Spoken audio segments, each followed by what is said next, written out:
The Sleepers, Chapter 43, Equality. Morning sunshine brightened Jane's classroom. Just a few more days to help these kids before summer break. Hector and Caden, her most confident students, strolled in the classroom first, followed by trickles of their classmates. Jane smiled at each and greeted them by name. "Good morning, Hector." "Morning, Caden." "Good morning, Teacher Jane," they answered in unison. The rest followed suit. Those students that remained loved her. For that matter, the 5 that quit her class, including Jason, loved her too, even if they were instructed to stay away. Losing Ada, such a sharp child with a thoughtful mind, had been devastating. She was really changing when her parents pulled the plug in March. That was the price. Jane's lessons were tough and provocative, and many parents just couldn't handle it. But Jane believed, and she would not quit. In fact, it was more likely the school would quit on her before she gave up teaching what she knew was right. Thankfully, since sleeper teachers were hard to come by, especially those driving good test scores, they kept her despite the attrition. A new picture hung on Jane's front wall, the last character she'd introduced to the students this year. The first lesson had gone so well she'd stuck with the theme, teaching literature and history through people, through what mattered. Their portraits plastered her once barren walls like a great collage. The students could write, they knew their standardized test material, but they also knew themselves. For some of these kids, they might just grow beyond sleeping. This was her hardest lesson. She had saved it for last. She could have ignored that invitation from John Jr., but regret was worthless at this point. Instead, she'd been shaped by John as much, perhaps more, than she'd changed him. Manipulation had backfired, but she'd done her job well. Just a little more time and they would end all of this. John would set these kids free. So she had better get them ready for the harsh world ahead. Urgency drove these lessons. The bell tolled, and she rose from her desk to start class. Halfway to the board, Lexi raised her hand. A flat-faced, athletic girl, Lexi had been one of Jane's first converts in this unorthodox teaching. Her divorced parents were stretched so thin sleeping and working second jobs, they'd had no time to realize the change in Lexi or protest. Before she could be acknowledged, Lexi asked, "So, who's the dead dude today?" Laughter erupted from the room. Timidity had vanished from this crew. They knew the drill and knew the picture determined the lesson. Jane smiled, unwilling to give away today's secret quite yet. "Oh, this man. We'll get to him. But you have to earn it first." They groaned, and she smiled even more. Sauntering to center stage, she was fired up today. It would be a good night with John. "Let's start with a question. Are we all equals?" Caden fired off without thought. "Man, nobody's my equal." The class laughed again. They felt safe and comfortable here, having found their voice. Jane tilted her head with a half nod, but otherwise ignored the joke, looking around for a serious answer. Jessie raised her hand. She still came to class sleepy every morning, her long black hair matted and messy, but there was life in her eyes. She and John would save her. "Yes, Jessie, what do you say? Are we all equals?" Her head hung a little low, but she'd come a long way this year. There was even real eye contact. "Yes, Teacher Jane," she spoke with determination. "We are all equals." "But I'm your teacher. I'm in charge." "You're not telling me that we," Jane motioned between herself and the class, "are equals? That's crazy talk." The class never quite knew how to handle the devil's advocate. A few kids squirmed, but Jessie got braver. What a change in this sweet girl! Her brow furrowed and her face scrunched as she thought about Jane's contrary words. "No, Teacher Jane, we are equals." Miguel shot his hand up to bolster his peer. "You can't fool us this time. We know your tricks. You might be the teacher, but we are still equals." Okay, you got me," surrendered Jane easily, happy to transition to the bulk of the material. "No tricks for this class. But are you really sure?" She wanted them, needed them to understand what came next. Best way was to string them along. The class nodded affirmative. They knew they were equals. that had been beaten into them from birth by the media, their politicians, their teachers, and especially their parents. They were all equals, equals in their misery. But does equality make us the same? She asked, hoping to ensnare a few budding minds. Many blank stares answered back, mixed with a few that spoke of consternation. How would they manage this question? Jessie snuck back into her old ways and hid her eyes. Caden, for once, had no jokes, and Hector's puffed-up confidence fizzled. You've been taught so well that we are equals, but that most certainly does not make us the same. Imagine a world where we are all required to be the same, and I mean really the same. What if I were taller than you? Would I have to hunch over so we could be the same? The class awkwardly frowned at the preposterous idea. What if I made more money than you? Would you take away my extra earnings and give it to those with less? This question struck less of an abhorrent chord, and some nodded in agreement, finding the thought of someone getting too rich absurd. They were conditioned, and they were sleepers. The SSC and the Union kept them equals. Conditioning had been an American tradition. While envying our neighbors, we somehow decided that equality, in its ugliest form, was more important than freedom. We forgot that the equal rights movement was about equal opportunity, not assimilation. Bureaucratic education, minimum wage hikes, subsidies for low performers, fraudulent loans, state enterprises, and of course, the progressive tax were medicine for the wrong sickness. But still, Americans envied their neighbors. They could forgive politicians and movie stars for their riches, but they could not forgive their neighbors for having greater wealth or success. Ironically, they could overlook certain inequalities of their neighbors, their diversity of talents, their hard work ethic, or their better managed finances. Sleep Free, the cure-all and end-all, satiated the masses' call for equality. The bimodal distribution gave birth to the sleeper class, a class of equals. Clients and government provided sleepers equal handouts, equal tax breaks, equal subpar education, equal low-end part-time work, and mostly equal pay, depending on sleeper skills and union versus guild membership.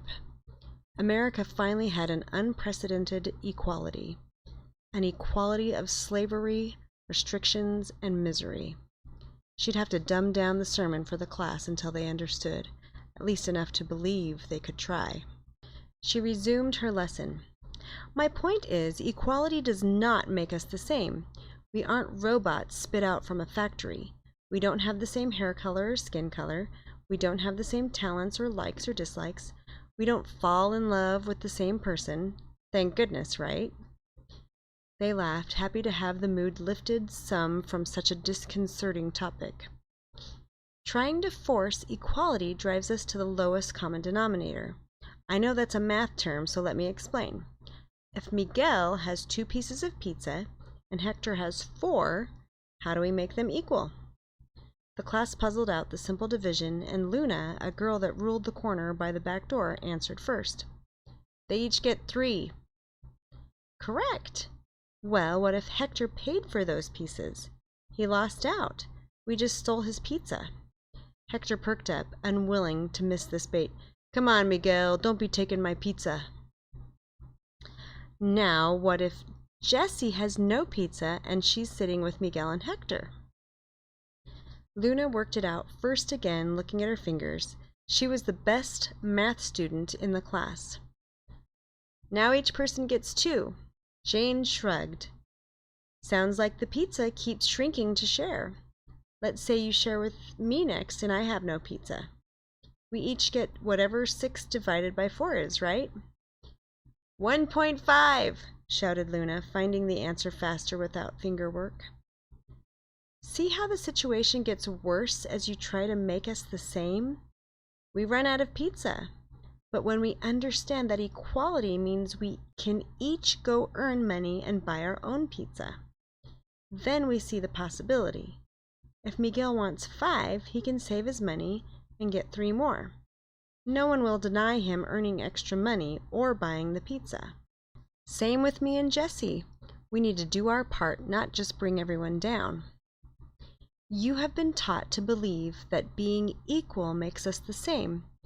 Thankfully, that is not the case. We are equal because we are humans.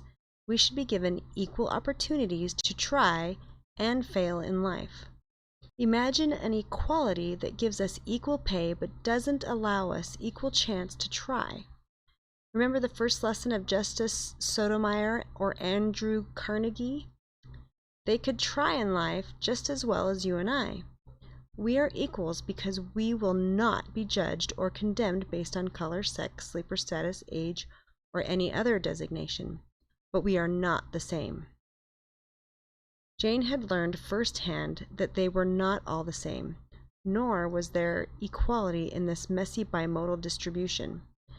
Her parents were outcasts for holding to traditional sleep. Her family moved away from society to escape persecution, finding it easier to be equal alone than equal in misery.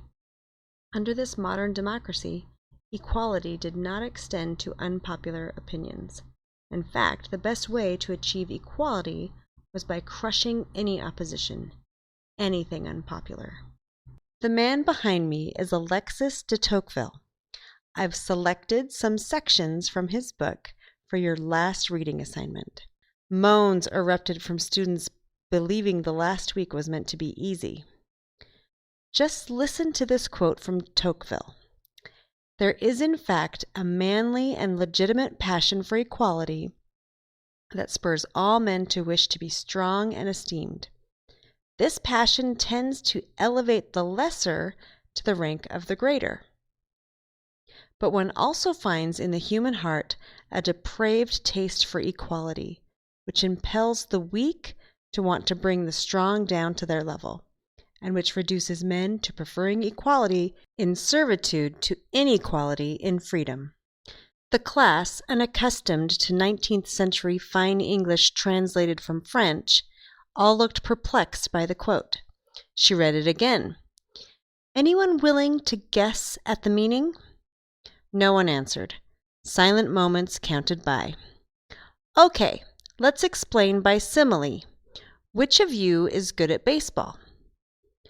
Few sleepers played any sports outside of PE, but they might play on the weekends. Miguel's hand raised. Thanks, Miguel. Now, let's say Miguel sees the best player in the major leagues. The player hits better, runs better, catches better. What are some feelings you might have, Miguel? He smirked. That I'll never be that good. Jane put her protesting hands up. That's definitely a feeling. What would such a feeling like that drive you to do? Give up! Shouted RJ, a well-behaved, fun-loving student in the back. Yes, that's a natural response. But what else could happen? Something positive?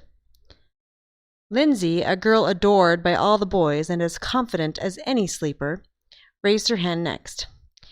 It might make Miguel want to be better. Thank you, Lindsay. Lindsay beamed at having found the answer she believed the teacher wanted. This is the lesson of Tocqueville.